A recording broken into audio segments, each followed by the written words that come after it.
सुगंधा ने राहिल का हाथ थाम रखा था। राहिल अपने ख्यालों की दुनिया से बाहर आया और पूछा, कुछ चाहिए था तुम्हें? पगली दांत दिखाते हुए इशारा करने लगी। साफ तौर पर कह रही थी, दांत ब्रश करने हैं। राहिल उसे बाथरूम में लेकर चला गया। बाहर वापस आया, तब तक नरगिस और जुनैद भी आ चुके थे। अस्सलाम वालेकुम राहिल, नरगिस ने कहा। वालेकुम सलाम नरगिस, रात को नींद अच्छे से तो आई आपको? तब तक सुगंधा भी आ चुकी थी। कहीं नींद में कोई खलल तो नहीं पड़ा? मियाँ, हम भी यहीं कहीं खड़े हैं। मालूम है इनसे आपका कुछ खास रिश्ता होने वाला है, मगर हम भी तो तुम्हारे जिगरी यार हैं, जूनी ने शिकायत भरे लहजे में कहा। सुगंधा बिस्तर पर बैठ अपने पैरों की उंगलियों के साथ खेलने में मसरूफ हो गई थी। ऐसा नहीं है जूनी यार। अच्छा, आज सुगंधा की रिपोर्ट भी तो लेकर आनी है। डॉक्टर वासित से तुम्हारी बात हुई है क्या? हाँ हुई थी, दोपहर बाद बुलाया है। उस दोपहर डॉक्टर वासित के केबिन में जुनैद, राहिल, सुगंधा बैठे थे। बड़ी मशक्कत के बाद राहिल ने सुगंधा के बालों को गूथा था।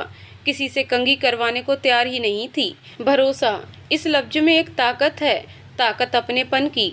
एक मानसिक संतुलन खो चुका व्यक्ति एक बार जिस पर भरोसा कर ले तो उसी का होकर रह जाता है। सुगंधा ने भी राहिल पर वही भरोसा किया था, एक अटूट भरोसा। वो डॉक्टर वासित के टेबल पर पड़े पेपर वेट से खेलने में मशगूल थी और राहिल को सुगंधा की रिपोर्ट सुनने की बेताबी थी।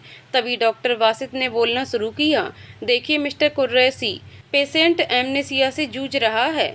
ये अपनी याददाश्त तकरीबन खो चुकी है। हम ये नहीं कह रहे कि ये ठीक नहीं होगी, हो सकती है, बस इसे अच्छे साथ की जरूरत है। इनके दिमाग को कोई गहरा सदमा लगा है। सबसे जरूरी बात, मैंने डॉक्टर जुनैद को बताया भी था कि इसका कई बार रेप भी हो चुका है। ऐसे लोगों को पता ही नहीं चलता कि कोई इनके साथ क्या और कितना बुरा कर रहा है। हम आप इंसानों की तरह तकलीफ इन्हें भी होती है, मगर ये थोड़ी देर बाद ही उस तकलीफ को भूल जाते हैं। राहिल जब ये सब सुन रहा था तो कुर्सी के बाजुओं पर उसकी पकड़ मजबूत हो चुकी थी, हाथ की नसें उभर आई थीं। सुगंधा की नज़र उस पर पड़ी तो उसने राहिल के हाथों पर अपने हाथ रख दिए। राहिल के अंदर धधक रहा ज्वालामुखी पल भर में ही शांत हो गया। जुनैद ने पूछा, तो डॉक्टर वासित, ये कितना समय लेगी ठीक होने में? और इसकी आवाज़, क्या मैं अपना ट्रीटमेंट साथ में शुरू कर दूं? देखिए डॉक्टर जुनैद, मैं पूरी गारंटी नहीं दे सकता, हो भी सकती है नहीं भी, और समय का तो कोई पता नहीं। हाँ, आप अपना इलाज शुरू करिए, मगर इससे पहले पता लगाइए कि पेशेंट की हालत किस वजह से ऐसी हुई है। अगर वाजिब कारण पता चला तो शायद हम मर्ज और दवा तक पहुंच जाएं। राहिल खामोशी से सब सुन रहा था। सुगंधा जमीन पर बैठकर पेपर वेट से खेल रही थी, कभी उसे इधर लुढ़काती तो कभी उधर, बाद में खुद ही खुश हो जाती। कुछ देर बाद तीनों डॉक्टर वासित के केबिन के बाहर थे। राहिल ने सुगंधा को हिदायत दी थी कि चुपचाप चले। उस पगली ने एक हाथ से राहिल का हाथ थाम रखा था और दूसरे हाथ की एक उंगली अपने होठों पर रखी थी। राहिल की दी हुई हिदायत पे अमल हो रहा था। राहिल ने जब सुगंधा को देखा तो हंस दिया, पागल लड़की, उंगली नीचे करो, मैंने ऐसा करने को थोड़े ना कहा था। घर पहुंचकर वो तीनों अभी बैठे ही थे कि रज्जो पानी लेकर आ गई। समीना बेगम ने सुगंधा को रज्जो के साथ भेज दिया और राहिल से पूछा, राही, क्या मैं रजिया नरगिस की अम्मी से बात करूं? रिश्ता पक्का भी तो करना है। राहिल ने एक लंबी आह भरते हुए कहा, अम्मी थोड़ा रुक जाइए, सब्र करिए थोड़ा, ना तो मैं कहीं जा रहा हूँ और न ही नरगिस। तू कहना क्या चाहता है बेटा? अम्मी, कल मैं और जूनी सुगंधा को लेकर दिल्ली जा रहे हैं, शायद हमें वहाँ से कोई मदद मिल जाए। जुनैद उछल पड़ा, तूने मुझे बताया भी नहीं और प्रोग्राम भी बना लिया। कैसा दोस्त है तू? तुझे क्या और क्यों बताऊं? मैं तो तुम्हारी मदद कर रहा हूं ताकि तुम्हारे पेशेंट को ठीक होने में ज़्यादा वक्त ना लगे। राहिल ने सफाई दी। समीना बेगम थोड़ा हैरान और परेशान हो गईं। जुनैद थोड़ी देर बाद चला गया। कल सुबह दिल्ली जाने की तैयारी भी तो करनी थी। रात के समय राहिल सोफे पर बैठा आंखें बंद किए हुए कुछ सोच रहा था। तभी उसे एहसास हुआ कोई उसके पास आकर खड़ा हुआ है। उसने आंखें खोलीं, सामने सुगंधा थी, आधी नींद में अपने बालों पर अपनी उंगलियां चलाती हुई। क्या हुआ तुम्हें? सोई क्यों नहीं? डर लग रहा है क्या? डरो मत, मैं यहीं तो हूँ। थोड़ी देर वैसे ही खड़े खड़े वो राहिल को सुनती रही, फिर सोफे पर लेट गई, अपना सिर राहिल की गोद में रख दिया, अंगूठा मुंह में डाला और आंखें बंद कर सुकून से सो गई। राहेल ने एक फीकी हंसी हंसी और उसके उलझे वालों को सहलाने लगा। सुगंधा के कपड़े जो ऊपर नीचे होकर उसके जिस्म की नुमाइश कर रहे थे, उन्हें दुरुस्त करने के बाद अपनी आंखें भी बंद कर लीं। जल्द ही वो दोनों नींद की आगोश में थे। एक लफ्ज भरोसे के साथ, वो भरोसा जो वो पगली राहेल पर करती थी, और एक वो भरोसा जो राहेल को अल्लाह पर था कि अल्लाह सब ठीक कर देगा। राहेल सुगंधा के वालिदैन का पता करने के इरादे से दिल्ली जाने की सोचता है। सुबह सवेरे राहेल और जुनैद बिल्कुल तैयार बैठे थे दिल्ली जाने के लिए। रज्जू सुगंधा को तैयार कर रही थी। जैसे ही रज्जू उसे बाहर लेकर आई, दोनों अपनी जगह पर खड़े हो गए। इतने सालों बाद पहली बार राहेल को वही एहसास हो आया जो उसे सुगंधा को पहली बार मिलकर हुआ था। करीने से गूंथे हुए बाल, कत्थई आंखों में हल्का काजल और माथे पर कुमकुम से ये वही लड़की जो उसे कुछ दिन पहले मिली थी। समीना बेगम ने सुगंधा की नज़र उतारते हुए कहा, नज़र ना लगे मेरी बच्ची को, सब ठीक हो जाए बस, आमीन। दरवाजे पर खड़ी नरगिस ने कहा, वो तो बस यूं ही राहेल से मिलने चली आई थी। नरगिस तुम यहाँ? डॉक्टर जुनैद ने अपना चश्मा ठीक करते हुए कहा, जी मैं यहाँ। आप लोगों के जाने के बारे में पता चला, चली आई। खुदा करे जिस मकसद से आप जा रहे हैं उसमें आपको कामयाबी मिले। सुगंधा हैरानी से सब देखे जा रही थी। जब राहेल ने पुकारा, चलो सुगंधा, वो झट से समीना बेगम के पीछे हो ली। जाहिर सी बात है जाने का इरादा ना रखती थी। अपनी गर्दन समीना बेगम की पुस्त से सटा ली। राहेल ने अपना हाथ आगे बढ़ाया, बिना पुकारे ही वो समझ गई और राहेल के हाथों में अपना खुरदरा हाथ रख दिया। चुपचाप समीना बेगम के पीछे से निकली और अपनी बड़ी बड़ी आंखों को और बड़ा करते हुए राहेल को देखने लगी। नरगिस के दिल में ये सब देखकर अंदर तक कुछ चुभ गया। अपने ही आप से कहा, नरगिस क्या है ये सब? तुम इतना घटिया सोच भी कैसे सकती हो? अपनी तुलना उस लड़की से कर रही हो जो अपने आप को भी नहीं पहचानती। निहायती कम दर्जे की सोच है तुम्हारी। मोहतरमा, दरवाजे पर खड़े रहने का इरादा है क्या, या फिर मुझे जाने नहीं देना चाहती? जुनैद कहाँ एक भी मौका छोड़ता था नरगिस को तंग करने का। डॉक्टर जुनैद, पहले आप अपना इलाज करवाइए, दिमागी संतुलन आपका ज़्यादा हिल गया है। नरगिस मुंह बनाकर दरवाजे से सट गई। ऐसा क्या? अब तो मुझे कुछ सोचना ही पड़ेगा इस बारे में। अपना याद नहीं कि किस तरह सड़क पर लुढ़क गई थी। बड़ी आई थी मेरे दिमागी संतुलन को ठीक करने वाली। ज़्यादा ना बोलें डॉक्टर जुनैद, नहीं तो। और फिर खुद ही खिलखिलाकर हंस दी। देखा मेरा जादू नरगिस, मैं तो रोते हुए को भी हंसा दूं। जुनैद ने खुद को शाबाशी देते हुए कहा। कुछ देर बाद तीनों उस सफ़र पर निकल गए जहाँ ना मंजिल का पता था ना रास्ते का। दिल्ली पहुंचकर सबसे पहले होटल में रुके, फिर कहां कहां से जुगाड़ करके निशा का पता लगवाया। मकरंद का पता पहले ही कर चुके थे, वहां से तो निराशा ही हाथ लगी। अब आखिरी सहारा निशा ही बची थी। आज राहेल सुगंधा को जुनैद के भरोसे होटल में छोड़कर निशा के घर की ओर रवाना हुआ था। पहले तो सुगंधा नहीं मानी, फिर राहेल के समझाने पर रुक गई। निशा के घर पर दरवाजे की घंटी बजी। एक बुजुर्ग महिला ने दरवाजा खोला। सामने एक खूबसूरत नौजवान को देखकर कुछ हैरान हुई। राहेल ने उन्हें नमस्कार कहा। कौन हो बेटा, किससे मिलना है? जी मेरा नाम राहेल कुरैशी है, मुझे निशा वर्मा, ओ माफ़ कीजिएगा, मिसेज निशा सहगल से मिलना है। तभी अंदर से आवाज़ आई, दादी माँ कौन है? ये कहते कहते वो दरवाजे तक पहुँच गई। सामने खड़े शख्स को देखकर अचंभित रह गई, मुँह खुला का खुला रह गया। राहेल तुम, इतने सालों बाद? ये निशा ही थी, वो निशा जिसे अपनी खूबसूरती पर बहुत गुमान था। क्या से क्या हो गई थी बेडौल सी। राहेल ने निशा को सलाम कहा। अंदर चलो, यहाँ क्यों खड़े हो? नहीं निशा, तुमसे एक छोटा सा काम था। मेरे पास ज़्यादा वक्त नहीं है, कोई मेरा इंतजार कर रहा है। चलो तो सही अंदर। निशा उसे अंदर ले आई। पानी का गिलास उसे थमाकर थोड़ी बहुत औपचारिक बातें करने के बाद असल मुद्दे पर आ गई। तुम यहाँ कैसे, और कौन तुम्हारा इंतजार कर रहा है इतनी बेसब्री से? तुम्हारी बीवी तो नहीं? राहेल ने नामे सिर हिला दिया। निशा, मकरंद का पता दोगी मुझे?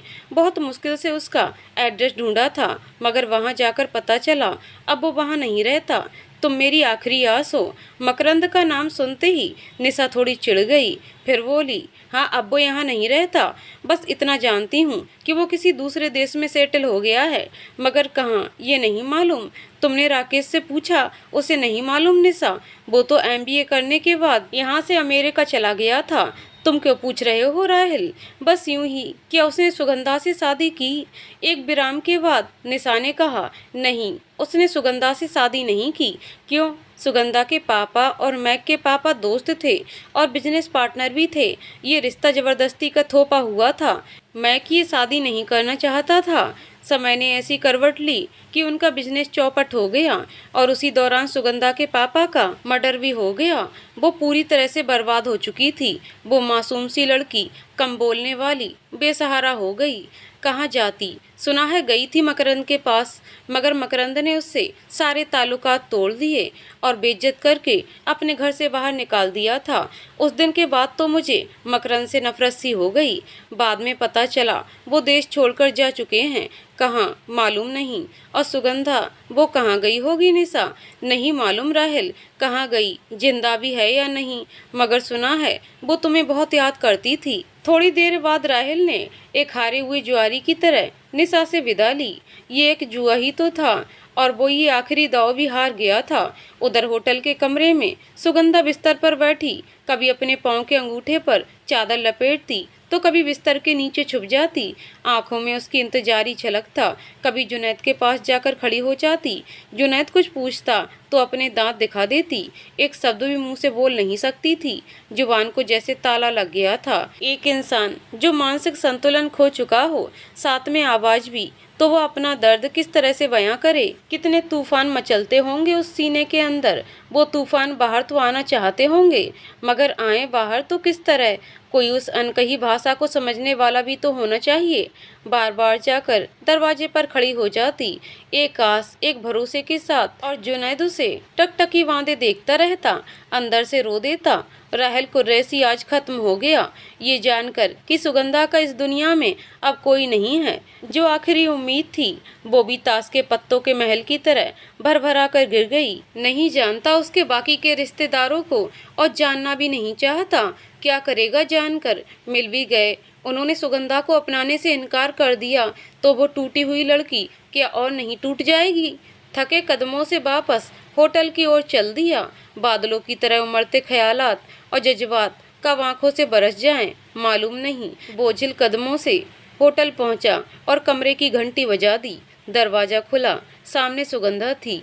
आंखों में ढेर सारे जगमगाते जुगनू समेटे जो राहिल को देखते ही रोशन हो उठे थे। राहिल को देखते ही उसने तालियां बजानी शुरू कर दी, जैसे कोई खोई हुई चीज वापस मिल गई हो। जुनैद ने राहिल के चेहरे पर नजर डाली। कुछ खटक गया। क्या हुआ राही, तू थका थका सा क्यों लग रहा है? कुछ क्लू मिला या? राहिल ने हाथ खोल के दिखा दिए। मतलब वो खाली हाथ आया था।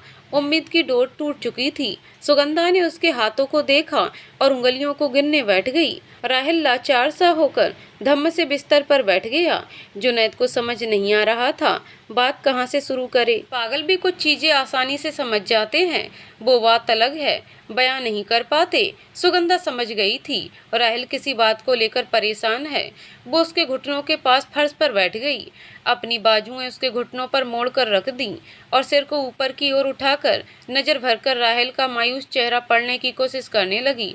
उसकी डबडबाती आंखें सुगंधा को परेशान कर गईं।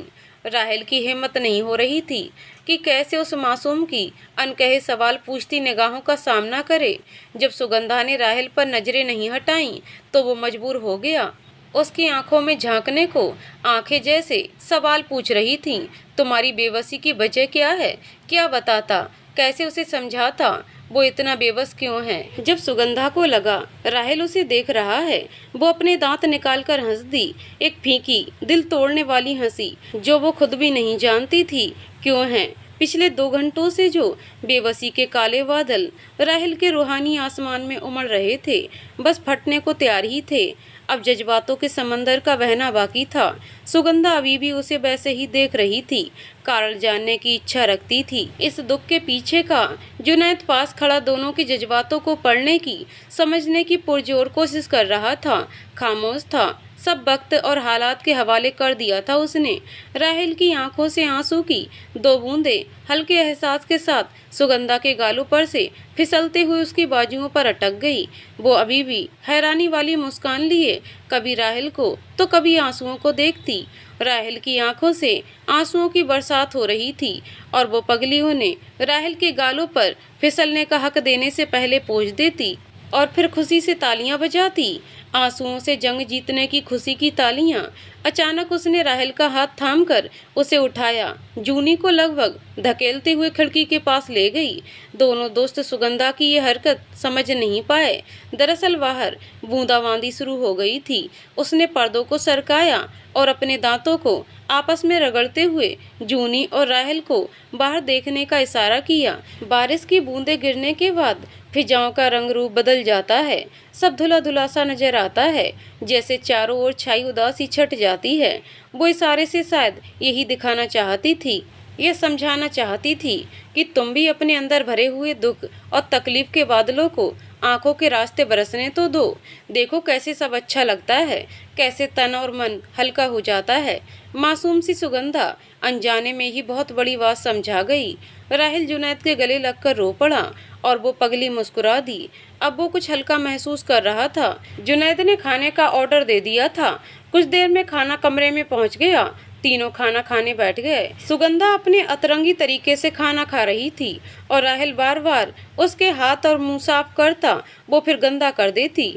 चलो इसी बहाने राहिल मुस्कुरा तो रहा था। जूनी के चेहरे पर ये सब देख तसल्ली फैल गई। थोड़ी देर बाद राहिल ने सुगंधा को सुला दिया। वो राहिल को देखते देखते कब सो गई पता ही नहीं चला। अब जुनैद ने इत्मीनान से राहिल से पूछा, राही कुछ हाथ नहीं लगा? मगर क्यों? इस क्यों के जवाब में राहिल ने पूरा घटनाक्रम सिलसिलेवार जूनी को सब बता दिया। अंत में लंबी सांस भरते हुए कहा, पता नहीं इस बेचारी की किस्मत में क्या लिखा है, जिंदगी इसे कहाँ लेकर जाएगी। मैं हार गया जूनी, मैं हार गया। इस मासूम को इसकी पहचान इसके अपने न दिला पाया। एक नज़र सोती हुई सुगंधा पर डाली। तू ऐसा क्यों कह रहा है मेरे यार? तूने तो वो काम किया है जो शायद इसके सगे भी ना करते। इतनी जल्दी तेरी हिम्मत ने जवाब दे दिया। कभी तूने गौर से इसकी आंखों में झांक कर देखा है? ये कितनी उम्मीद से तेरी तरफ देखती है। क्या तू इसकी इतनी जल्दी उम्मीद को तोड़ देगा? बता ना राही, क्या तू इसके जज्बातों को नहीं समझता, उनकी कद्र नहीं करता? बताना मुझे। करता हूँ, बहुत ज़्यादा कद्र करता हूँ। पहले सोच रहा था सुबह ही हैदराबाद निकल जाएंगे, मगर अब इस मासूम की खातिर एक कोशिश और करना चाहता हूँ। बस एक छोटी सी कोशिश। क्या तू मेरा साथ देगा? बिल्कुल, ये हुई ना मेरी यार वाली बात। इतना कहे जुनैद ने राहिल के गाल को चूम लिया, सोफे पर जाकर पसर गया। राहिल अभी भी सुगंधा के बगल में ही बैठा हुआ था। दिन भर का थका था। पुस्तकों बैठ के सहारे टिका, आंखें मूंद लीं। जल्दी ही बैठे बैठे नींद में चला गया। क्या ख्वाब देखता है? सुगंधा सामने खड़ी मुस्कुरा रही है।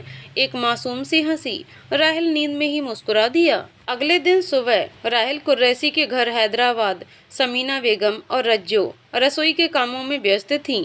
सुबह के 9 बज रहे थे। दरवाजे की घंटी बजी। इतनी सुबह कौन हो सकता है? रज्जो जाकर देख तो पता नहीं कौन आ गया है इतनी सुबह सवेरे। जी बड़ी भी, अभी देखती हूँ। रज्जो ने अपने हाथ साफ किए और दरवाजे के जानिब बढ़ गई, दिल में बड़बड़ाती हुई। जाने कौन आ मरा इस वक्त। दरवाजा खोला तो हैरानी से आंखें फैल गईं। नरगिस बीवी को पहचान लिया, मगर उसके साथ ये खातून कौन है? और वो कुछ सोचती उससे पहले ही नरगिस बोल पड़ी, रज्जो आंटी घर में हैं क्या? जी। नरगिस बीवी, कहाँ जाएंगी इतनी सुबह? घर में ही हैं, आप तशरीफ लाइए। और वो दरवाजे से हट गई। रसोई घर से आवाज आई, कौन है रज्जो? बड़ी भी, नरगिस बीवी। और नरगिस का नाम सुनते ही समीना बेगम किचन का सारा काम छोड़कर आ गईं। बाहर पहुंचते ही चेहरे पर रौनक आ गई। अरे रजिया, तुम और भाई साहब आप? अचानक दोनों सहेलियां गले मिलीं।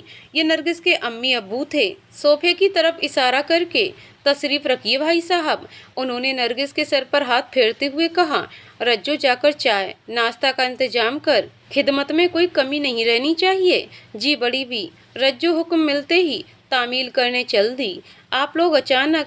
अच्छा समीना, ये बताओ राहिल आयो या नहीं? नरगिस ने हमें बताया था कि उसकी जान पहचान की कोई लड़की उसे पागलपन की हालात में मिली है, उसकी मदद कर रहा है। हाँ रजिया, बेचारी बच्ची, गया है दिल्ली, दिल्ली की है वो। सुबह ही बात हुई थी, रात तक पहुंच जाएगा।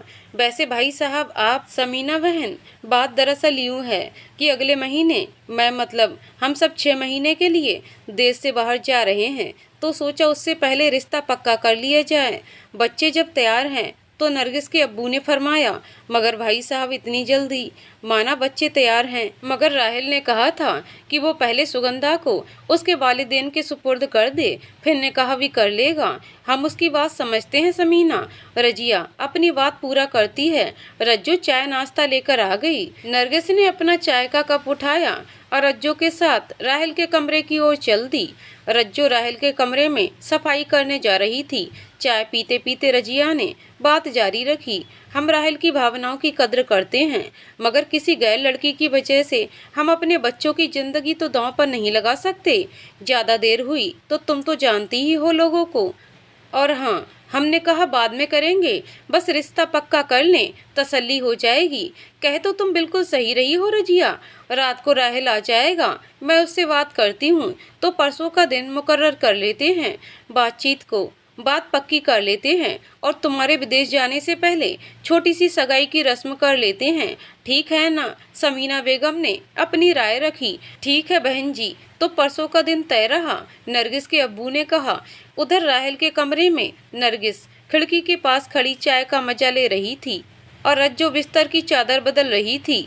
अरे रज्जो, ये क्या रंग बिरंगी चादर? क्या राहिल को ये सब पसंद है? नहीं नरगिस बीवी, राही भाईजान को तो फीके रंग पसंद हैं, मगर उस पगली सुगंधा बीवी की खातिर ये सब झेल रहे हैं। रंग बिरंगी जरूर है ये चादर, मगर आंखों में चुभने वाले रंग तो बिल्कुल नहीं हैं। आंखों को सुकून देने वाले हैं।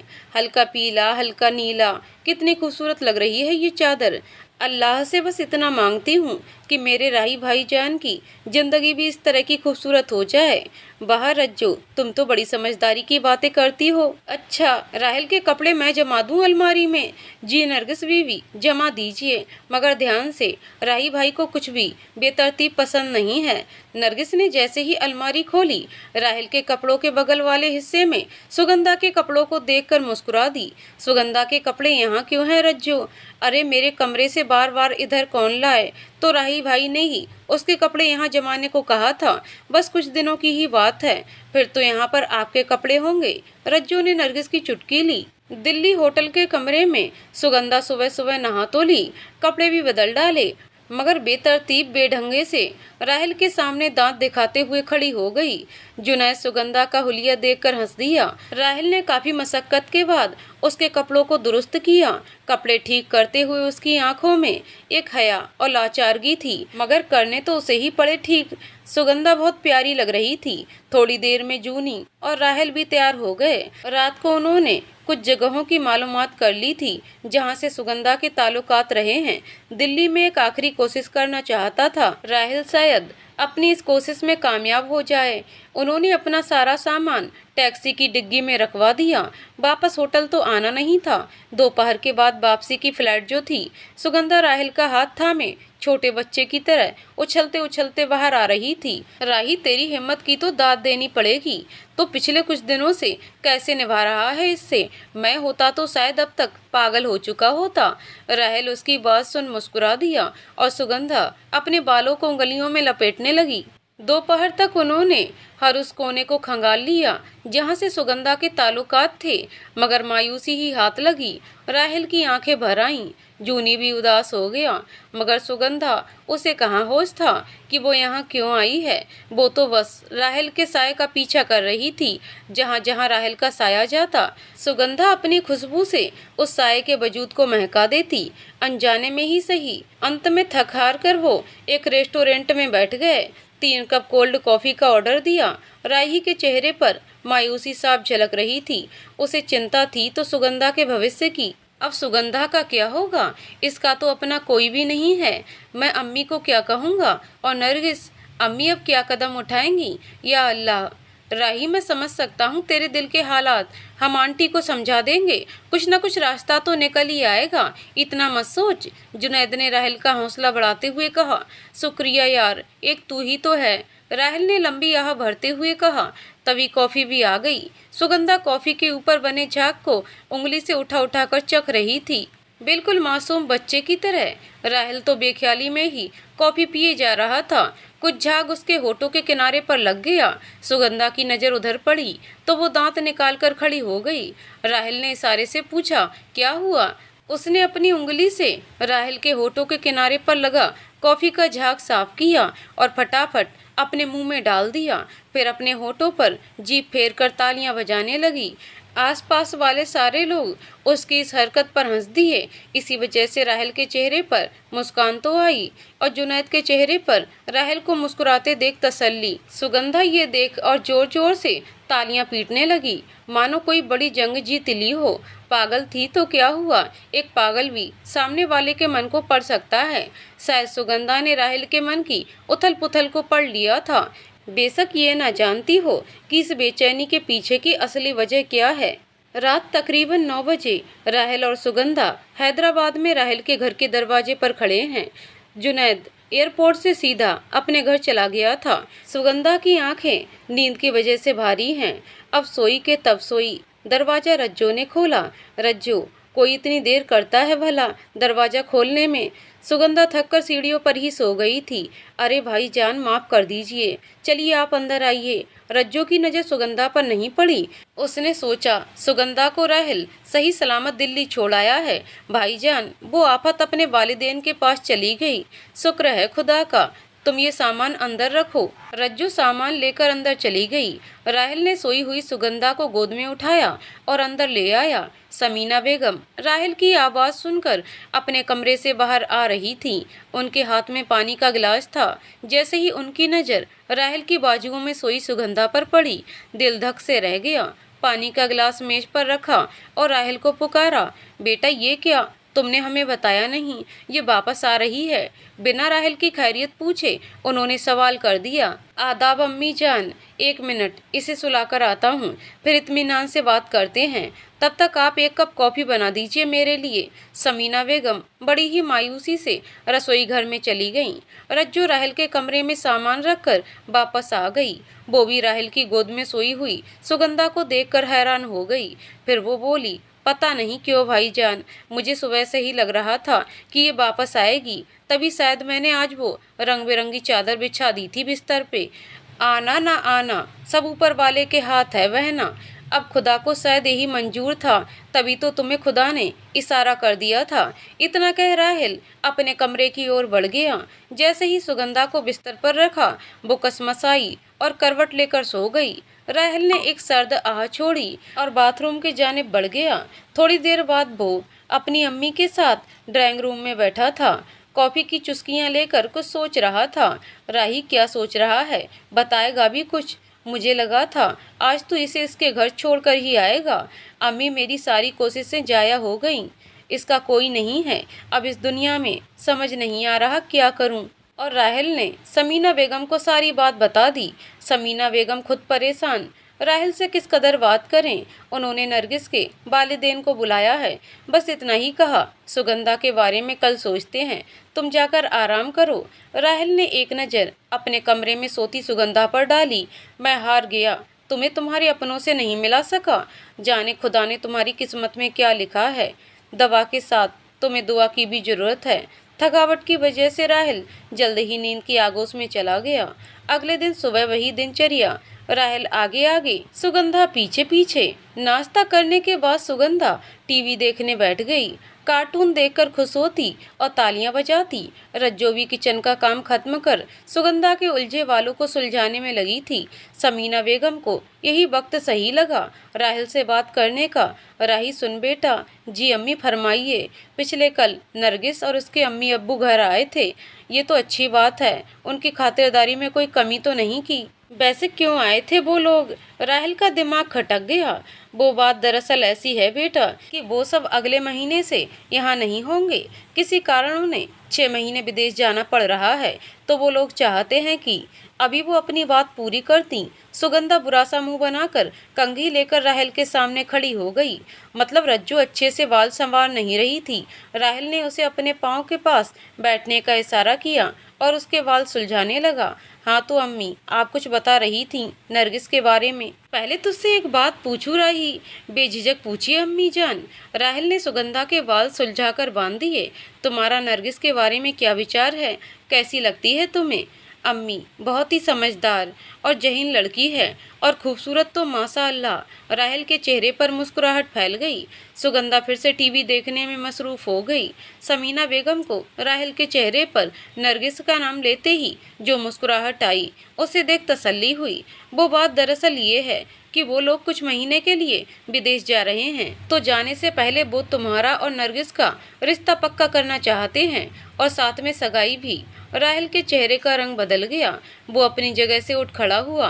एक साथ कई तसरुआत चेहरे पर आ गए। अम्मी जान, ये क्या, इतनी जल्दी क्यों? देख बेटा, लड़की जात का मामला है तो उन्हें चिंता तो होगी ना। मगर अम्मी, अभी अभी तो मैं नरगिस से मिला हूँ, और वो भी आपकी खातिर। इतनी जल्दबाजी क्यों? देख राही, मैं उन्हें जुबान दे चुकी हूँ और वो परसों रिश्ता पक्का करने आ रहे हैं। नरगिस अच्छी लड़की है, जहीन है, तुम्हें पसंद भी है। शादी आज नहीं तो कल तुम दोनों को करनी ही है, तो फिर देरी किस बात की? अपनी अम्मी की इतनी सी बात नहीं मानेगा? ये राहिल को दूसरा झटका था। खुद को संयत कर बोला, मगर अम्मी, अभी सुगंधा का मसला सुलझा नहीं है, तो क्या सुगंधा की खातिर अपनी और नरगिस की जिंदगी दांव पर लगा देगा? इसके लिए मैं तुम्हारी जिंदगी बर्बाद नहीं कर सकती। अल्लाह ने चाहा तो सुगंधा का भी अच्छा सा इंतजाम कर देंगे। राहिल को समझ नहीं आया क्या माकूल जवाब दे अपनी अम्मी की बातों का। एक नज़र सुगंधा को देखा और धीमे लहजे में कहा, जैसा आपको मुनासिब लगे अम्मी। राहिल का पूरा दिन बेचैनी में निकल गया। समझ नहीं आ रहा था अम्मी को कैसे समझाए। माना नरगिस उसे पसंद है, मगर अभी एक जिम्मेदारी सिर पर खड़ी है सुगंधा की। जुनैद को फ़ोन करके सारी इत्तला कर दी थी। जूनी भी हैरान था कि इतनी जल्दबाजी आखिर क्यों। खैर, आज नहीं तो कल नरगिस से उसका निकाह होना तो है ही। अगले दिन सुबह ही समीना बेगम ने घर की साफ सफाई करके नाश्ते का प्रबंध करा दिया। दोपहर बाद का समय मुकर्रर हुआ था नरगिस के घर वालों के आने का। समीना बेगम ने रज्जू को समझा दिया था कि जैसे ही नरगिस उसके वालिदैन घर आए तो सुगंधा गलती से भी तुम्हारे कमरे से बाहर ना आने पाए। वो नहीं चाहती थी कि सुगंधा की वजह से कोई गलतफहमी दरमियां खड़ी हो जाए। जुनैद राहिल के घर आ गया था। वो खुद बेचैन हो गया था कि ये राहिल के साथ क्या हो रहा है। वो राहिल को सिर्फ तसल्ली ही दे सकता था। सुगंधा आज गुमसुम थी, समझ नहीं आ रहा था क्यों। दोपहर के बाद दरवाजे की घंटी बजी। रज्जू को काम संभालने थे तो सुगंधा जुनैद के साथ थी। राहिल के कमरे में वो जुनैद के साथ खेल रही थी। दरवाजा रज्जू ने खोला। वो नरगिस को देखकर हैरान रह गई। वो बिल्कुल परी की तरह लग रही थी। रज्जू ने उसकी बलाएं ले लीं। समीना बेगम सबको अंदर ले आईं। नरगिस की बलाएं ले ली। थोड़ी देर में राहिल भी तैयार होकर आ गया। सबको आदाब किया और बैठ गया। नरगिस राहिल को देखकर दिल ही दिल में खुश हो रही थी। राहिल को एक खामोशी घेरे हुए थी। थोड़ी सी औपचारिकता के बाद रिश्ता पक्का कर दिया गया और 10 दिन बाद सगाई की तारीख मुकर्रर कर दी गई। सबीना बेगम तो इतनी खुश थी कि पूछिए मत। वो राहिल और नरगिस की बलाएं लेती नहीं थक रही थी। चाय नाश्ता करने के बाद नरगिस के अम्मी अब्बू चले गए। नरगिस को समीना बेगम ने रोक लिया था। नरगिस राहिल के साथ उसके कमरे की ओर आ गई। जैसे ही राहिल ने दरवाजा खोला, सुगंधा उछलते हुए राहिल के पास पहुंची। आंखों में हजारों सवाल लिए। नरगिस भौचक्की रह गई। ये यहाँ राहिल, मतलब? हाय नरगिस, जुनैद ने कहा, बहुत खूबसूरत लग रही हो। अल्लाह तुम दोनों की जोड़ी को सलामत रखे। पहले तो तुम दोनों को मुबारक हो। शुक्रिया जुनैद, दोनों ने इकट्ठे कहा। सुगंधा अपनी गर्दन घुमा घुमा कर दोनों को देख रही थी। पता नहीं क्या चल रहा था उसके मन में, समझना मुश्किल था। उसे नरगिस गुड़िया की तरह लग रही थी। और राहिल, मैंने आपसे कुछ कहा। आप तो सुगंधा को इसके वालिद के सुपुर्द करने गए थे, फिर ये यहाँ। इसका कोई नहीं है नरगिस, सब खत्म हो गया है। इसके लिए समझ नहीं आ रहा क्या करूं। अगर मेरे अम्मी अब्बू ने इसे यहाँ देख लिया होता। नरगिस के चेहरे पर एक तसल्ली थी कि उन्होंने इसे नहीं देखा था तो क्या हो जाता मोहतरमा, वो रिश्ते से इनकार कर देते क्या। जुनैद ने ठिठोली की। सुगंधा नरगिस के कपड़ों को अपने हाथ से छूकर देखती और खुश होती। राहिल सुगंधा का चेहरा पढ़ने की कोशिश कर रहा था। कुछ तो चल रहा था उसके मासूम से दिल में जो उसका मासूम सा चेहरा बयां कर रहा था। राहिल खामोश था, किसे क्या कहता। नरगिस अपना सा मुंह लेकर वहां से चली गई। समीना बेगम के दिल को कुछ खटक गया। उधर राहिल के कमरे में, यार राही, नरगिस की क्या गलती है? वो तो तुम्हारा साथ चाहती है, शायद उसे वापस सुगंधा को यहाँ देखकर अच्छा नहीं लगा, तो इसमें इस मासूम की भी क्या गलती है जूनी? बता मुझे। नरगिस तो समझदार है, मगर ये देख तो सही, जिसे ये भी मालूम नहीं उसके जिस्म से कपड़े खिसक गए हैं, जिसे नहीं मालूम कि सामने वाला उसे बहसी नज़रों से भी देख सकता है। बता ना इसकी गलती। राहिल उसकी कमीज को ठीक करते हुए बोला, ये इसकी ये गलती है कि ये मुझे मिल गई, नहीं मिलनी चाहिए थी, नहीं लाना चाहिए था मुझे इसे, बताना, या फिर मेरी गलती है? राहिल ने प्रश्न पूछा। गलती किसी की भी नहीं है, हालात ही ऐसे बन गए हैं कि डिनर करने के बाद सब लोग बैठे थे। सुगंधा राहिल के पास बैठी खाना खा रही थी। समीना बेगम राहिल के रवैये से थोड़ी खफा थी, फिर सारे हालात समझते हुए बोल उठी, राही, कल नरगिस को उसकी पसंद के कपड़े दिलवा देना, सगाई में वो हमारा दिया लिबास पहनेगी। मैंने उसे फ़ोन कर दिया है, सुबह वो यहाँ आ जाएगी। मगर अम्मी, मैं सब समझती हूँ। राही, तुम क्या चाहते हो? सुगंधा को भी साथ में ले जाना। और मेरा क्या आंटी, बहू अभी आई नहीं और आपने मेरा पत्ता काट दिया। जुनैद अपने चश्मे को ठीक करते हुए बोला। माहौल थोड़ा हल्का हो गया और समीना बेगम की हंसी छूट गई। तुम्हारे बगैर इसका कोई काम हुआ है क्या? तुम सुगंधा का ध्यान रखना और हो सके तो राहिल और नरगिस को ज़्यादा वक्त साथ बिताने देना। जो हुक्म मेरे आका। कहते हुए जुनैद के हाथ से चम्मच नीचे गिर गया। खाना खाने के बाद जूनी अपने घर चला गया। राहिल सुगंधा को लेकर जैसे ही अपने कमरे में जाने को हुआ, समीना बेगमगंज ने फरमाया, मदद करना अच्छी बात है बेटा, मगर अपने रिश्तों को सहेजना और संवारना भी उतना ही जरूरी है। थोड़ा वक्त नरगिस को भी दो अब। जी अम्मी, ख्याल रखूंगा, कोई भी रिश्ता ना बिगड़े। सुगंधा सो गई थी। राहिल की आंखों में नींद होकर भी नींद नहीं थी। जिंदगी इतनी जल्दी करवट बदलेगी ये इल्म ना था। एक तरफ एक मासूम सा मोड़ था तो दूसरी तरफ जिंदगी बाहें पसारे खड़ी थी। इस मासूम से मोड़ की मंजिल का कोई ठौर नहीं था और जिंदगी अपनी मंजिल की ओर बढ़ी जा रही थी। वो अपने मुंह में अंगूठा दबाए सोई पड़ी थी। क्या इसकी रात की कोई सुबह भी लिखी गई है या नहीं? अगर लिखी गई है तो वो सुबह कब होगी? होगी भी या नहीं? हजारों सवाल मगर जवाब गुम। अगली सुबह नरगिस और जुनैद राहिल के घर पहुंच गए थे। रज्जू ने सुगंधा को तैयार कर दिया था। सफ़ेद टॉप और नीली स्कर्ट में वो सांवली गुड़िया सी लग रही थी। वो राहिल का हाथ पकड़े उछलते हुए बाहर आ गई। नरगिस ने उसे देखा तो मुस्कुरा दी। अरे सुगंधा, तुम तो बहुत प्यारी लग रही हो, नरगिस ने कहा। वो खुश हो गई और अपनी स्कर्ट को कोनों से पकड़कर गोल गोल घुमाने लगी। नरगिस को ये वक्त बिल्कुल सही लगा राहिल से बात करने का। राहिल, मैं कल वाले अपने रवैये के लिए माफ़ी चाहती हूँ।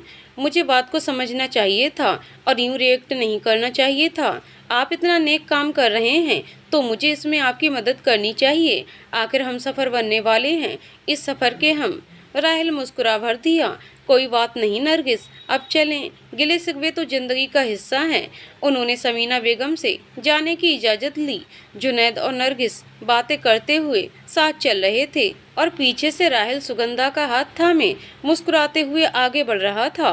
राहिल सुगंधा का हाथ थामे शॉपिंग मॉल में प्रवेश करता है और जुनैद और नरगिस अपनी बातों में मस्त आगे बढ़ रहे थे। नरगिस बातों में इतनी खोई थी कि सामने कांच का इतना बड़ा दरवाजा नहीं दिखा और टकरा गई। ओई माँ, एक चीख। जुनैद मदद करने के बजाय हंसने लग गया और राहिल और सुगंधा ठिठक गए। पीछे मुड़कर देखा तो नरगिस अपना सिर पकड़े खा जाने वाली निगाहों से जुनैद को घूर रही थी। आसपास के लोग भी मंद मंद मुस्कुरा रहे थे और आगे बढ़ते जा रहे थे। तुम्हारी तो डॉक्टर जुनैद, अल्लाह करे तुम्हें ऐसी बीवी मिले जो रोज तुम्हारी हड्डियों का कचूमर बनाए, तुम्हारी डॉक्टरी की ऐसी की तैसी कर दे। नरगिस संभलते हुए बोली। जूनी अपने चश्मे को ठीक करते हुए, मेरी छोड़ो, तुम अपना सोचो। बेचारा राही, कहीं उसे अपन घर के सारे दरवाजे ही ना निकलवाने पड़े। नरगिस, आपको ज्यादा चोट तो नहीं आई? राहिल ने पूछा। सुगंधा नरगिस का हाथ पकड़कर उलट पुलट कर देखने लगी, मानो जानने की कोशिश कर रही हो। चोट कहाँ लगी है? नहीं राहिल, शुक्रिया आपका। डॉक्टर जुनैद, तुम्हें तो मैं देख लूंगी। मोहतरमा, आगे देखना मुझे नहीं। पता चला आप खंबे से टकरा गई। यूं ही चुहलबाजी करते सब अंदर चले गए। सुगंधा हैरानी से अपनी कत्थई आंखों को और बड़ा करके चारों तरफ देख रही थी। उसके लिए शायद अब ये सब नया था। राहिल उसकी मासूमियत पर सब कुर्बान करने को तैयार। नरगिस, तो आपको कौन सी ड्रेस चाहिए उस दिन के लिए? राहिल ने पूछा। आपको क्या पसंद है राहिल? मैं आपकी पसंद पूछ रही हूँ नरगिस, आप मेरी क्यों पूछ रही हो? ओहो, अभी से इतना ख्याल? जूनी ने राही को कंधा मारा। उस दिन आपकी पसंद का पहनना चाहूंगी। नरगिस के गाल सुर्ख हो गए। अगर मैं कहूँ मुझे साड़ी सबसे ज्यादा पसंद है तो? राहिल ने अपनी पसंद बता दी। साड़ी? नरगिस सोच में पड़ गई। नरगिस को साड़ी बिल्कुल पसंद नहीं थी। थोड़ी देर बाद बोली, मुझे साड़ी अच्छी नहीं लगती फिर भी। नरगिस, आप अपनी पसंद के कपड़े ले लीजिए, जबरदस्ती कहीं भी अच्छी नहीं होती। जुनैद दोनों की बातें सुनकर मुस्कुरा रहा था। शुक्रिया राहिल, तो मैं ऐसा करती हूँ, किसी सुर्ख रंग का सरारा ले लेती हूँ, जैसा आपको अच्छा लगे। इन सब के चक्कर में राहिल थोड़ी देर के लिए सुगंधा को भूल सा गया। जहन से सुगंधा का नाम मिट सा गया। ध्यान आया तो नजरें परेशान हो उठी, इधर उधर भटकने लगीं। सुगंधा सामने ही एक काउंटर पर बिखरे हुए सुंदर सुंदर कपड़ों को हाथों से छू रही थी। कभी अपनी स्कर्ट देखती तो कभी वो कपड़े। तभी एक सेल्स गर्ल ने उसे लताड़ा। ए लड़की, हाथ मत लगा इन कपड़ों को, जाने कहाँ कहाँ से चले आते हैं। ये सुन सुगंधा मुस्कुरा दी। पागल है क्या? मैं इसे डांट रही हूँ और ये हंस रही है। राहिल तपाक से वहाँ पहुँच गया और मिस, थोड़ा तमीज से बात कीजिए, ये मेरे साथ है। सुगंधा ने साहिल की कलाई थाम ली। सेल्स गर्ल राहिल को देखती रह गई। माशा अल्लाह, कितना दिलकश लड़का है। और ये जूनी नरगिस की मदद कर रहा था ड्रेस पसंद करने में। आखिर में नरगिस ने जुनैद का सुझाया एक खूबसूरत लाल रंग का सरारा पसंद कर लिया। तुम्हें कुछ चाहिए सुगंधा? राहिल ने सुगंधा की आंखों में झांकते हुए कहा। वो बस मुस्कुरा भर दी। पता नहीं इस मुस्कुराहट में उसकी हाँ छिपी थी या ना। थोड़ी बहुत और शॉपिंग करने के बाद वो साथ वाले रेस्टोरेंट में नाश्ता करने चले गए। वहाँ बैठे कुछ लोग नरगिस को ही देखे जा रहे थे। देखते भी क्यों नहीं, वो थी ही बेपनाह खूबसूरत। अल्लाह ने उसका हर नक्श जैसे फुर्सत से तराशा हो। ऊपर से हल्का मेकअप खूबसूरती को और बढ़ा रहा था। सच कहें तो पूरे इलाके में उसकी खूबसूरती का कोई सानी नहीं था। कोई नज़र हटाए भी तो कैसे, मगर राहिल खूबसूरती का दीवाना नहीं था। अगर कोई उससे पूछता तो शायद उसका जवाब होता, बेशक नरगिस को अल्लाह ने बड़ी फुर्सत से तराशा हो, लेकिन सुगंधा की मासूमियत और भोलेपन के आगे ये खूबसूरती बहुत फीकी थी। यहाँ से फारिग होकर वो यूं ही सड़क किनारे टहल रहे थे कि नरगिस का पाँव अचानक से मुड़ गया। वो बैठ गई और दर्द से चिल्लाने लगी। जूनी ने उसका पाँव पकड़ रखा था। राहिल भी नीचे की ओर झुक गया। बस इतनी सी देर में सुगंधा का हाथ राहिल के हाथ से जुदा हो गया। राहिल नरगिस का हाल पूछकर जैसे ही मुड़ा, सुगंधा गायब थी। राहिल की जान हलक में ही अटक गई। नरगिस ने राहिल के जानिब अपना हाथ बढ़ाया ताकि वो उसका सहारा लेकर उठ सके, मगर राहिल ने उधर देखा ही नहीं और जोर से आवाज लगाई, सुगंधा। इधर उधर देखा और बिना सोचे समझे आगे की तरफ दौड़ लगा दी। हाथ में पकड़ा कैरी बैग भी वहीं छोड़ दिया। नरगिस परेशान, यूं लगा जैसे किसी ने उसे सरेआम बेइज्जत कर दिया हो। वो हाथ वापस खींचती, जुनैद ने उसका हाथ थामकर उसे खड़ा कर दिया। जुनैद उसका चेहरा पड़ चुका था। नरगिस, जाने दो उसे। मगर डॉक्टर जुनैद, तुम चिंता मत करो, मैं हूं ना तुम्हारे साथ। वो पगली कहीं खो गई तो वो खुद को कभी माफ नहीं कर पाएगा। वो उसे ढूंढ कर ले आएगा।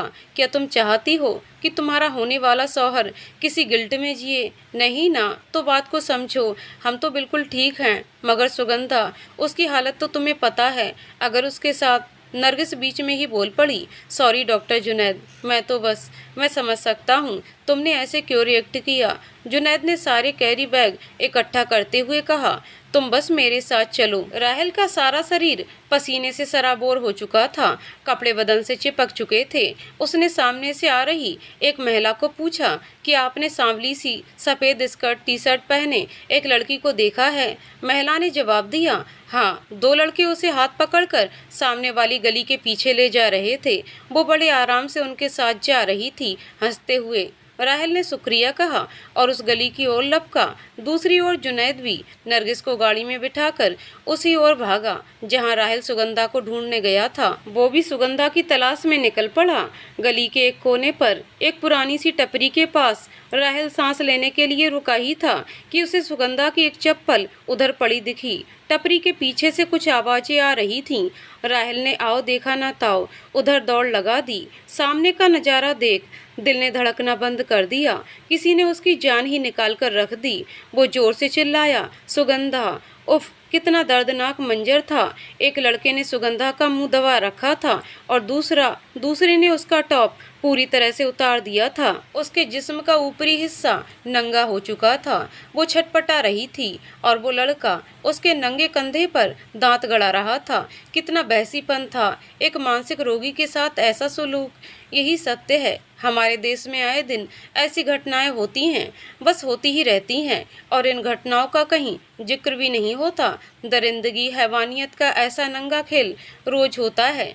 वैसी तो मानसिक संतुलन खो चुकी लड़कियों को भी नहीं छोड़ते।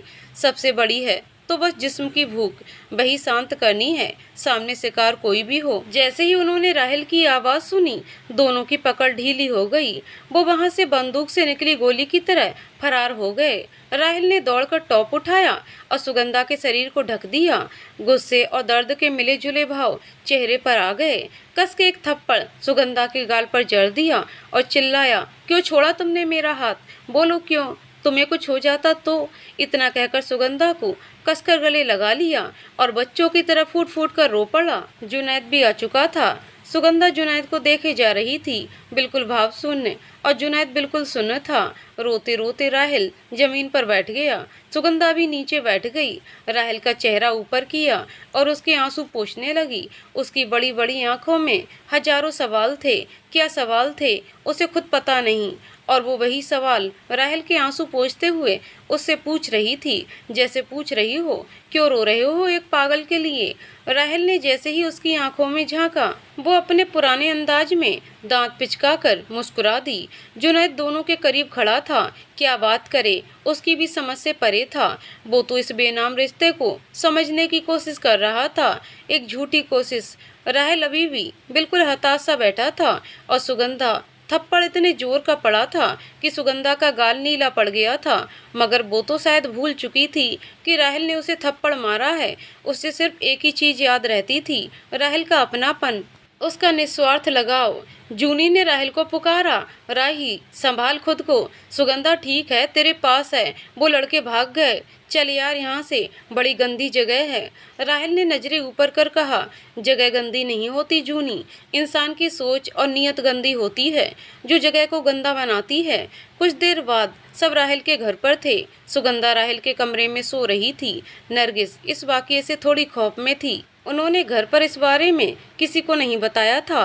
समीना बेगम उसका शरारा देखकर बहुत खुश हुई। बहुत खूबसूरत है, ये तुम्हारी रंगत में 4 चांद लगा देगा, बस दुनिया तुम्हें नजर ना लगाए। समीना बेगम ने शरारे को वापस लिफाफे में रखते हुए कहा, इस लिफाफे में क्या है मालूम नहीं, राहेल ने खरीदा है और हमने पूछा भी नहीं। जूनी ने कहा, शायद नरगिस के लिए कुछ तोहफा होगा जो वो इसे सगाई वाले दिन देना चाहता होगा, इसलिए सब खामोश रहे। सगीना बेगम को कुछ तो खटक गया था क्योंकि सब ऊपरी तौर पर बात कर रहे थे।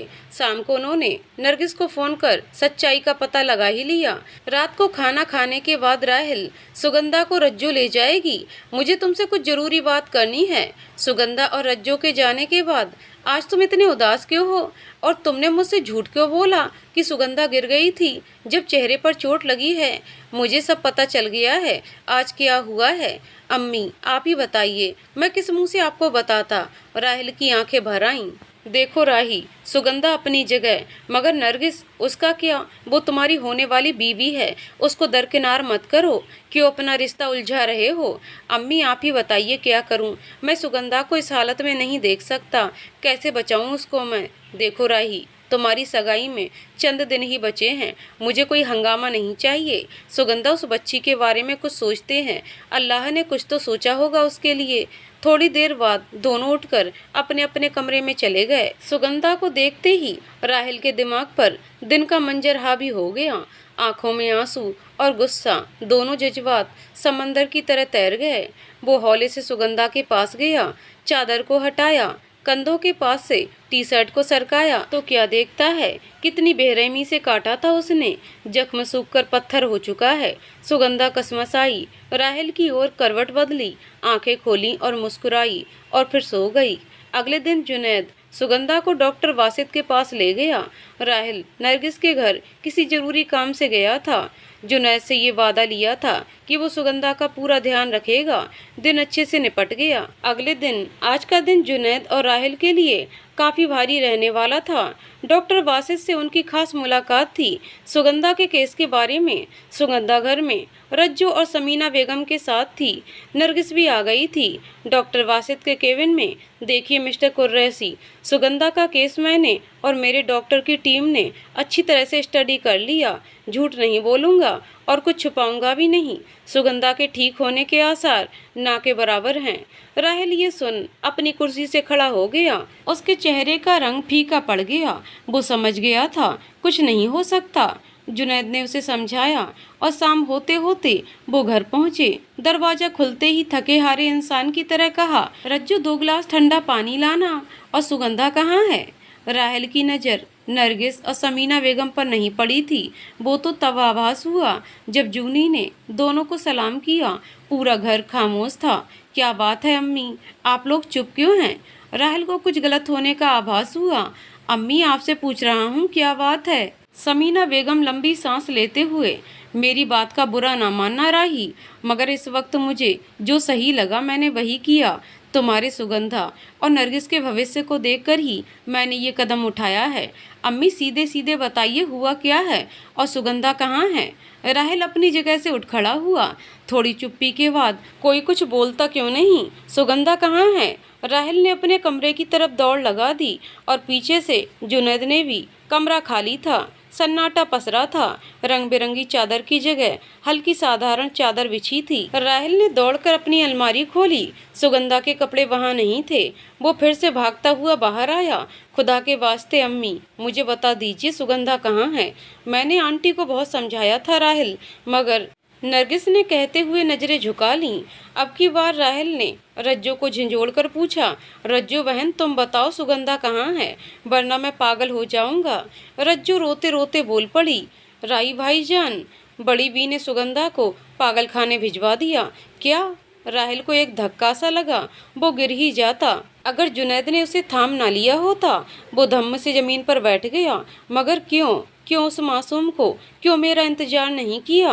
अम्मी आखिर क्यों? उसने जुनैद के हाथ को झटक दिया। और तू बता जूनी, अम्मी ने उसे नहीं मुझे किस बात की सजा दी? क्या गुनाह किया था मैंने अम्मी? वो जार जार होकर रो पड़ा। मैं जानती थी बेटा तू यही कहेगा। मैं भी तो उस बच्ची का भला चाहती हूँ। मुझे भी तो उस बच्ची से मोहब्बत है, लगाव है। वो यहाँ रहकर नहीं, वहाँ रहकर ठीक होगी। और सबसे बड़ी बात, मैं तुम्हारी और नरगिस की जिंदगी को दांव पर नहीं लगा सकती बेटा। कैसी जिंदगी, कैसा दाव अम्मी, कैसा दाव? आपने ये कब किया? पिछले कल ही तुम्हारे मामू और मैंने सब इंतजाम कर दिया था। तुझे बताना इसलिए नहीं सही समझा कि तू मना कर देता। अम्मी मैंने आपकी कौन सी बात टाली है? सब तो कर रहा हूँ, फिर क्यों? और राहिल अपने सूने कमरे की तरफ बढ़ गया। समीना बेगम ने नरगिस को दिलासा दिया, एक दिन दोई से ये सब समझ जाएगा मैंने ऐसा क्यों किया। तुम अपने दिल पर कोई बोझ मत रखना। बहुत समझदार है मेरा राही। जूनी तू आज रात यहाँ रुक जा, मेरे बेटे को तेरी जरूरत रहेगी।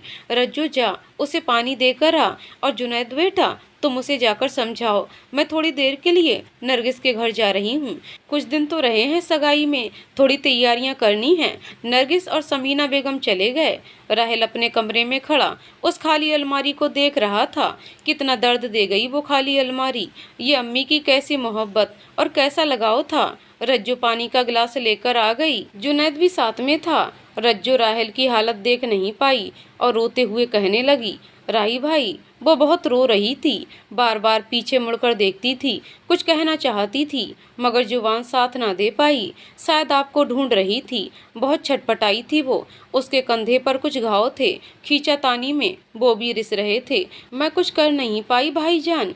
उस बेजुबान के लिए, उस मासूम नासमझ लड़की के लिए कुछ नहीं कर पाई। राहेल का दिल ये सुनकर रो पड़ा। बस इतना कहा, शायद वक्त और हालात उसका साथ नहीं दे रहे। शायद मेरा और उसका साथ बस यहीं तक का था। शायद राही तू हिम्मत हार रहा है, ऐसा मत बोल। क्या पता वहाँ उसका इलाज अच्छे से हो। हम कल उससे मिलने चलेंगे ना। नहीं जूनी, अब नहीं। उसे देखूंगा तो टूट जाऊंगा, खुद को संभाल नहीं पाऊंगा। उसकी खामोश हजारों सवालों से भरी आंखों में मैंने एक और सवाल का इजाफा कर दिया। ये सवाल तो शायद बाकी सब सवालों से मुश्किल रहा होगा उसके लिए। लोगों ने उसके जिस्म के टुकड़े किए, उसे पागल कहा, मगर मैं तो उसका वजूद ही खत्म कर गया। अगर उसकी आंखों ने सवाल पूछा, क्यों किया मेरे साथ ऐसा, तो मैं क्या जवाब दूंगा। मैं तो हर उस इंसान से भी छोटा निकला जो राह चलते उस पर फप्तियां कसते थे। लानत है मुझ पर जूनी, लानत है। पूरी रात जुनैद राहेल को दिलासा देता रहा। राहेल ने दिल को मजबूत करते हुए एक फैसला ले लिया कि वो अब सुगंधा से नहीं मिलेगा। सारी रात इसी कसमकस के हवाले कर दी।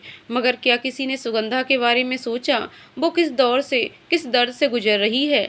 अभी कुछ ही दिन हुए तो जिंदगी से मुलाकात और जिंदगी ही उसे दगा दे गई। पागल खाने में सुगंधा को बाकी पागलों के साथ रखा गया। आंख के आंसू सूख कर लकीरों में बदल चुके थे। वो लकीरें जो उसके भाग्य का अटूट हिस्सा बनने जा रही थीं, अब मिटाना भी नहीं चाहती थी। रात को खाने की थाली उसके आगे सरका दी गई। वो खामोशी से उस थाली को देखती रही, फिर उन सूखे रोटी के टुकड़ों को चबा चबा कर खाने लगी। पेट की आग भयंकर होती है और एक भूखा इंसान इस आग को बुझाने के लिए मिट्टी और पत्थर तक खा जाए तो फिर ये तो खाना था, बेशक खाने योग्य नहीं था। सबको खाना खाते देखते हुए सुगंधा में भी हिम्मत आ गई कि खाना खा ले। रात काफी देर तक उस बिस्तर पर करवटें बदलती रही, फिर वही बोरी की तरह गठरी बन आंखों में आंसू ले नींद के आगोश में चली गई। आज कोई नहीं था जो उसे दर्द से निजात दिलाता, उसके बालों को सहलाता। था तो वही सन्नाटा जो पिछले कई सालों से वो झेल रही थी, मगर सुकून इस बात का था कि कोई उसके जिस्म को नोचने वाला नहीं था। सुबह का सूरज क्या नई रोशनी लेकर आने वाला था, यह तीखी किरणों से बची हुई उम्मीद को जलाने वाला था। सुबह हुई, सुगंधा उठ तो गई। अपनी आदत का क्या करे जो चंद दिनों में पड़ गई थी। राहेल का आगे आगे होना और सुगंधा का पीछे पीछे। एक दर्द खुद में समेटे उठी। कुछ वैसा ही करने की चाह में सबके चेहरों में राहेल को ढूंढते हुए एक काम करने वाले के पीछे हो ली। वो आगे आगे चलता, सुगंधा उसमें राहेल को ढूंढती पीछे पीछे। थोड़ी देर तक तो बर्दाश्त करता रहा, फिर अचानक मुड़ा और खींचकर एक थप्पड़ सुगंधा के गाल पर धर दिया।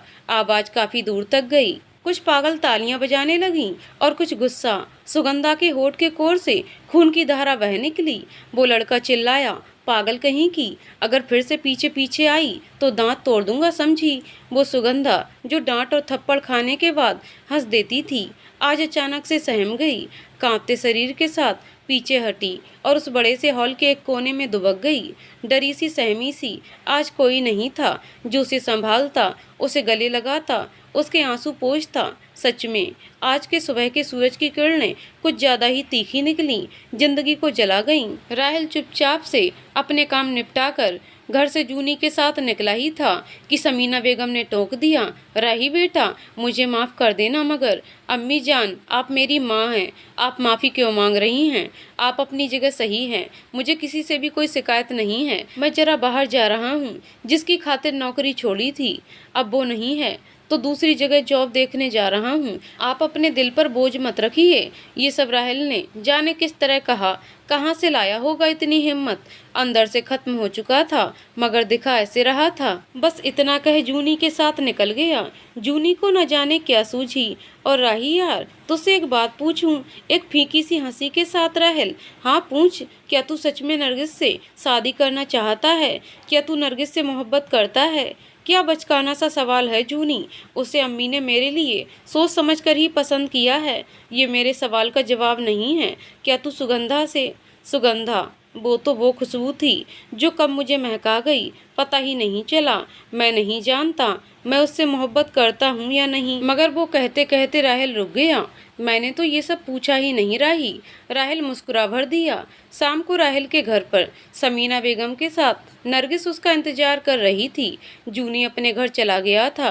राहेल ने नरगिस को देखा तो कहा, कैसी हो आप नरगिस? अल्लाह के फजल से बेहतर। आप सुनाइए राहेल? मैं भी ठीक हूँ। आप अम्मी से बातें करिए, मैं चेंज करके आता हूँ। राहेल कमरे में पहुँचा तो लगा, ये कमरा मेरा सा क्यों नहीं लगता। खाली पड़े बिस्तर को देख, चीज़ों को अपनी जगह तरतीब में देखकर उसे जरा भी खुशी नहीं हुई। अलमारी खोली तो साथ में आंखों में बंद पड़े आंसू भी खुल गए। जैसे अलमारी खाली थी, आंखों से बहने वाले आंसू भी खाली थे। थोड़ा नीचे झुका तो कोने पर नजर पड़ी। क्या था? सुगंधा की वो टूटी हुई अतरंगी रंग बिरंगे धागों से गांठकर जोड़ी गई चप्पलें, जिन्हें वो अपने सीने से लगाए रखती थी। राहेल ने चप्पलें निकाली, थोड़ी देर घूरता रहा और फिर सुगंधा की जगह उन्हें अपने सीने से लगाकर रो दिया। रज्जू दरवाजे पर नरगिस के साथ खड़ी थी। दोनों उल्टे पांव वापस सो लीं। राहेल को कुछ वक्त देने के लिए कुछ देर बाद सब खाना खाने बैठे तो नरगिस ने कहा, राहेल आपका इंटरव्यू कैसा रहा? कब ज्वाइन करना है आपको? अच्छा था और अगले महीने से ज्वाइन करूंगा। तो क्या कल हम कहीं घूमने चल सकते हैं? नरगिस ने पूछा। राहेल ने पहले अम्मी को देखा, फिर नरगिस को। जी जरूर। रात को जूनी ने राहेल को फोन किया। देख राही, एक दिन हो गया, पता नहीं वो वहाँ कैसी होगी। चलना यार, कल उसे मिलने चलते हैं। वो तो तेरी परछाई की तरह तेरे पीछे पीछे घूमती थी। क्या तू देखना नहीं चाहेगा वो वहाँ कैसी है? नहीं जूनी, अब मुझ में उसे देखने की हिम्मत नहीं है। मैं भी टूट जाऊंगा और वो भी। जिंदगी को आगे बढ़ने देते हैं। अब मैं सुगंधा से मिलने कभी नहीं जाऊंगा। 6 दिन बाद मेरी सगाई है। मुझे नरगिस को भी तो वक्त देना है। इतना कह राहेल ने फोन काट दिया और खामोशी से सोफे पर आंखें मूंद कर लेट गया। दूसरा दिन नरगिस के साथ बीत गया। आज 3 दिन हो चुके थे उसे सुगंधा को गए। घर से तो चली गई थी, मगर जहन से नहीं। जूनी उसे मनाता रहा और वो इनकार करता रहा। आज रात जूनी राहेल के घर पर ही था। दोनों कमरे में बैठे थे। एक बात पूछूं? हाँ पूछ। तूने उस दिन शॉपिंग मॉल में से वो सूती साड़ी सुगंधा के लिए खरीदी थी? झूठ मत बोलना, मैंने तुझे देख लिया था। हाँ, तुमसे क्यों झूठ बोलूंगा। चल यार, सो जाते हैं। जूनी बिस्तर पर पसर गया और राहेल सोफे पर। ओए, तू यहाँ क्यों नहीं आ रहा सोने? राहेल की आंखें भर आईं। कोई जवाब देते ना बना। जुनैद समझ गया और करवट बदलकर आंखें बंद कर दी। पता नहीं क्या सोच रहा था। दूसरे दिन मेंटल हॉस्पिटल में सुगंधा को यहाँ 4 दिन हो चुके थे। जुनैद ने जब उसे देखा तो दिल धक से रह गया। ये वही सुगंधा है। उस बड़े से हॉल के कोने में दुबकी, डरी सी, सहमी सी, आंखों के नीचे काले धब्बे, कपड़े मैले हो चुके थे, चेहरे पर चोट के निशान। रोज राहेल को ढूंढती और थप्पड़ खाती, फिर सहम कर कोने में दुबक जाती। जुबान चलती ना थी, रोकती तो कैसे? इशारे कोई समझता ना था। कितना दर्द दिल में समेटे बैठी थी। जुनैद अपने आंसू पोंछता उस तक गया, उसके कंधे पर हाथ रखा। उसने खामोशी से सिर उठाया। सूनी पड़ी आंखों से जुनैद को देखा, जैसे पहचानने की कोशिश कर रही हो। जुनैद देख ना पाया और भाग आया। सीधा राहेल के घर पहुंचा तो देखता क्या है, राहेल अपने कमरे में सुगंधा की टूटी चप्पलों को सीने से लगाए गुमसुम खड़ा है। आओ देखा न ताओ। दरवाजा जोर से बंद किया, राहेल के गाल पर एक चांटा रसीद कर दिया और चिल्लाया, यहाँ तू मर रहा है, वहाँ वो तिल तिल कर मर जाएगी। उसकी हालत ठीक नहीं है राही, बचा ले उसे। मर जाने दे उसे जूनी, मर जाने दे। मर जाएगी तो हर दर्द, हर तकलीफ से मुक्ति मिल जाएगी। लोग उसके जज्बातों को, उसके वजूद को रौंदे। इससे बेहतर तो कि वो मर जाए। जिंदगी भी तो किसके लिए? कौन है उसका? बता, कौन है उसका? राहिल जुनैद के गले लगकर रो दिया। दरवाजा पूरी तरह से बंद नहीं था। समीना बेगम की आंखों में आंसू आ गए। दूसरे ही पल खुद को तसल्ली दी कि नरगिस है ना, समझदार है, खूबसूरत है, राहिल को संभाल लेगी। राहिल को तो वो संभाल लेगी, लेकिन उस बच्ची का क्या? आज राहिल और नरगिस की सगाई है। सगाई नरगिस के घर पर रखी गई थी। सुर्खलाल सरारे में नरगिस खूबसूरती में सबको मात दे रही थी। चेहरे पर एक अलग ही नूर था। राहिल की गाड़ी भी पहुंच चुकी थी। काफी कम लोग बुलाए गए थे। सफेद और काले पठानी लिबास में राहिल किसी हीरो से कम नहीं लग रहा था। जुनैद राहिल के साथ नहीं आया था। कहा था हॉस्पिटल में कोई जरूरी केस आया है, निपटाते ही आ जाएगा। दोनों परिवार काफी गर्मजोशी से मिले। समीना बेगम नरगिस की बलाएं लेती नहीं थक रही थीं। थोड़ी बहुत औपचारिकता के बाद सगाई की रस्म के लिए सबको गार्डन एरिया में बुलाया गया। नरगिस और राहिल एक दूसरे के सामने खड़े थे। राहिल ने हाथ में सगाई की अंगूठी ली। नरगिस ने राहिल के सामने अपना हाथ बढ़ा दिया। वो बेहताशा शर्मा रही थी। राहिल के हाथ अंगूठी पकड़े कांप रहे थे। वो अंगूठी पकड़े सूनी निगाहों से कुछ तलाशने की कोशिश करता। तभी सामने गेट से आते हुए जुनैद पर नजर पड़ी। उसके हाथ रुक गए और कांपना बंद हो गए। सबकी नजरें राहिल की नजरों का पीछा करते उस ओर चली गईं। तकरीबन 5 मिनट बाद नरगिस ने राहिल के हाथ से अंगूठी ली और बस इतना कहा, राहिल आप जाइए, आपकी ज़िंदगी आपका इंतजार कर रही है। यहाँ की चिंता मत कीजिए, मैं सब संभाल लूँगी। दरअसल जुनैद अपने साथ सुगंधा को लाया था। उस सूती साड़ी में लिपटी सुगंधा जो जुनैद चोरी छिपे राहिल की अलमारी से निकाल कर ले गया था, मासूम सी लग रही थी। चेहरे पर चोट के निशान। कुछ दिनों में ही क्या से क्या हो गई थी। बड़ी बड़ी कत्थई आंखों में सिर्फ सूनापन था, कोई उम्मीद नहीं।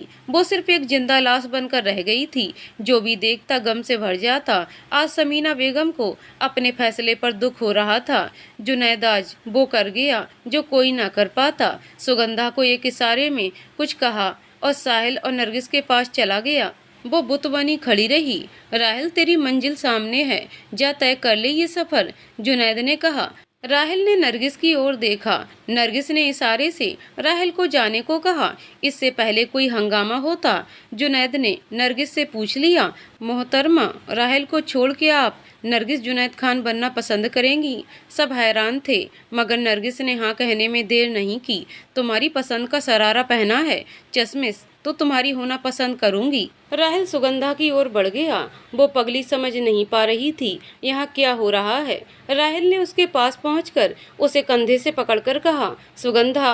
वो जैसे होश में आई, एकटक राहिल को देखती रही, फिर आंखें बरस पड़ीं। सुगंधा चलें अपने घर। राहिल ने उसका हाथ थामा। बिना पीछे देखे हाथ थामे दोनों आगे बढ़ गए।